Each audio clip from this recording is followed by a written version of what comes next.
Hey humans, welcome to Read to Me, Mac Dunn. I'm Mac Dunn. I'm going to read to you. So much. I'm going to read to you so hard. I'm going to read to you so hard.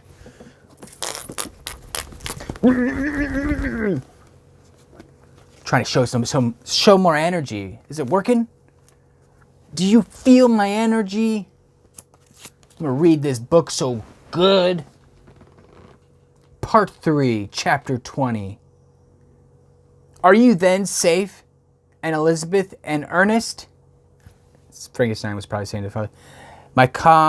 My father calmed me with assurances of their welfare and endeavored, by dwelling on these subjects so interesting to my heart, to raise my desponding spirits. But he soon felt that a prison cannot be the abode of cheerfulness. What a place is this that you inhabit, my son?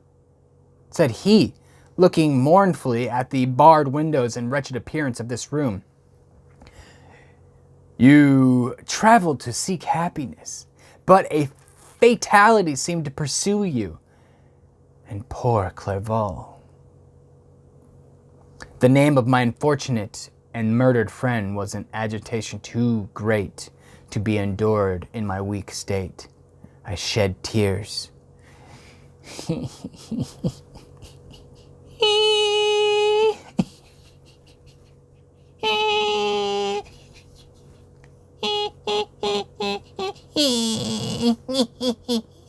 what he sounds like, because he's a little bitch. And he cries like a bitch. In a bitch state. Little fucking stupid murdering bitch. Alas, yes, my father, I replied. Some destiny of the most horrid kind hangs over me, and I must live to fulfill it. Or surely I should have died on the coffin of Henry. A Plop. Let's call him Henry Plop. I love that name, Henry Plop. Ooh, I make myself laugh. I don't know why. We were not allowed to converse for any length of time, for the precarious state of my health rendered every precaution necessary that could ensure tranquility. Mr. Kerwin came in and insisted that my strength should be exhausted by too much exertion, but the appearance of my father was to me like that of my good angel, and I gradually recovered my health.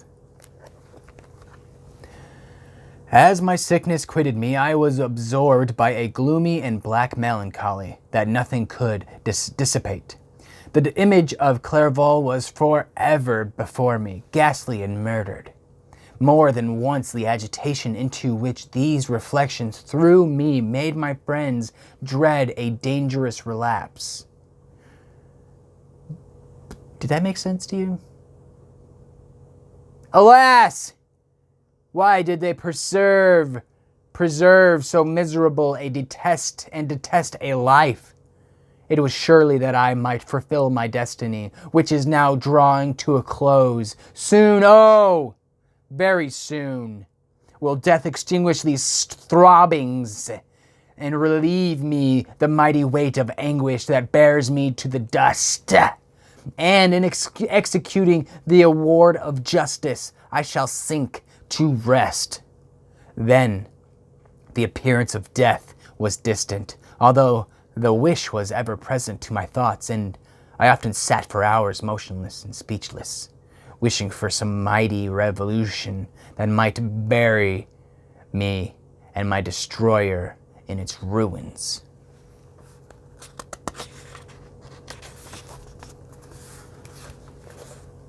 The season of the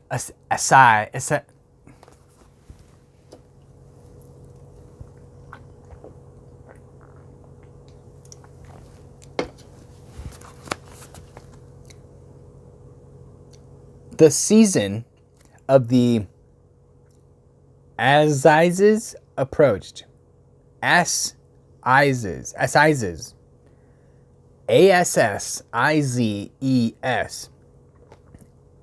I don't know where the break in that is. Assizes. The season of the asses approached. I had already been 3 months in prison, and although I was still weak and in continual danger of a relapse, I was obliged to travel nearly 100 miles to the country town. What? Where is he? Where the court was held. So he's got to travel a little to go to court. Okay. Mr. Kerwin charged himself with every care of collecting witnesses and arranging my defense. I was spared the disgrace of appearing publicly as a criminal, as the case was not brought before the court that decides on life and death. The grand jury rejected the bill, and on being proved that I was on the Orkney Islands at the hour the body of my friend was found, and that doesn't even fucking make sense. That doesn't motherfucking make sense. Who cares if he was on the fucking island? Who fucking cares if he's on the fucking island? Even though he deserves to go to jail for murder, he literally just was on the fucking island. Yeah, he was his friend. They were on vacation together. He even got a fucking letter that says, "Hey man, meet me here." And he's like, "I'll meet you there. I'll be there." And he's just he is there, and he's like, "You guys were here at the same time. You murderer."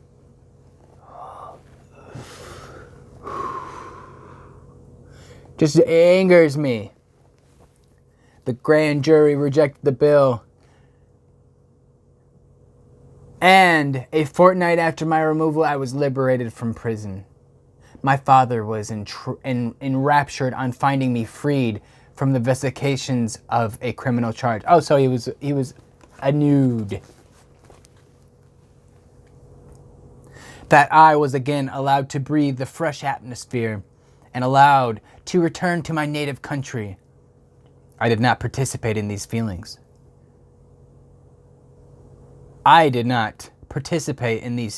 For me, the walls of a dungeon or a palace were alike hateful. The cup of life was poisoned forever. And although the sun I love that one. The cup of life was poisoned forever. That's a good one. Think of that. For all of you who are haunted by something and you can never ever just be a real thing, your cup of life has been poisoned. That's so cool. And although the sun shone upon me as upon the happy and gay of heart, I saw around me nothing but a dense and frightful darkness, penetrated by no light but the glimmer of two eyes that glared upon me. Sometimes they were the expressive eyes of Henry, languishing in death, the dark orbs nearly covered by the lids, and the long black lashes that fringed them. Sometimes it was the watery, clouded eyes of the monster, as I first saw them in my chamber of Ingolstadt. My father tried to awaken in me the feeling of affection. He talked of Geneva, which I should soon visit, of Elizabeth and Ernest, but these words only drew deep groans from me. Sometimes, indeed, I felt a wish for happiness and thought, with melancholy delight, of my beloved cousin, or longed with a devouring maladie de pete, devouring malada de pa, to see once more the blue lake and rapid Rhone, and had been so dear to me in early childhood, but my general state of feeling was a torpor, in which, I'm just fucking rolling with these new words here, in which a prison was as welcome a residence as the divinest scene in nature. And these fits were seldom interrupted by the paroxysms of anguish and despair. At moments I often endeavored to put an end to the existence I loathed, and it required unceasing attendance and vigilance to restrain me from committing some dreadful act of violence. I remembered as I quitted the prison, I heard one of the men say, He must be innocent of the murder, but he has certainly a bad conscience. Yeah, he looks like a dickhead too. These words struck me. A bad conscience. Yes, surely I had one. William, Justine, and Clerval had died through my infernal machinations. Machinations? It's got to be machinations. And whose death?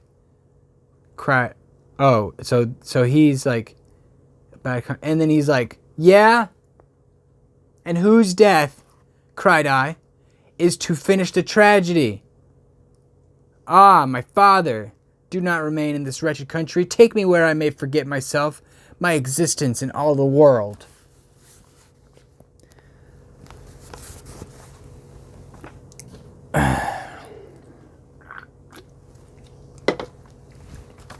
Just this guy's crazy. My father easily acceded to my desire, and after having taken leave of Mr. Kerwin, we hastened to Dublin. I felt as if I was relieved from a heavy weight when the packet sailed with a fair wind from Ireland, and I had quitted forever the country which had been to me the scene of such misery. It was midnight.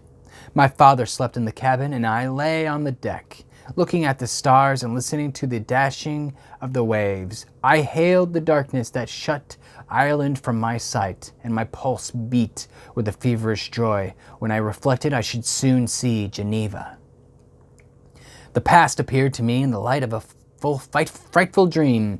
Yet the vessel in which I was, the wind that blew from the detested shore of Ireland, and the sea which surrounded me, told me too forcibly that I was deceived by no vision, and that Clerval, my friend and dearest companion, had fallen a victim to me and the monster of my creation.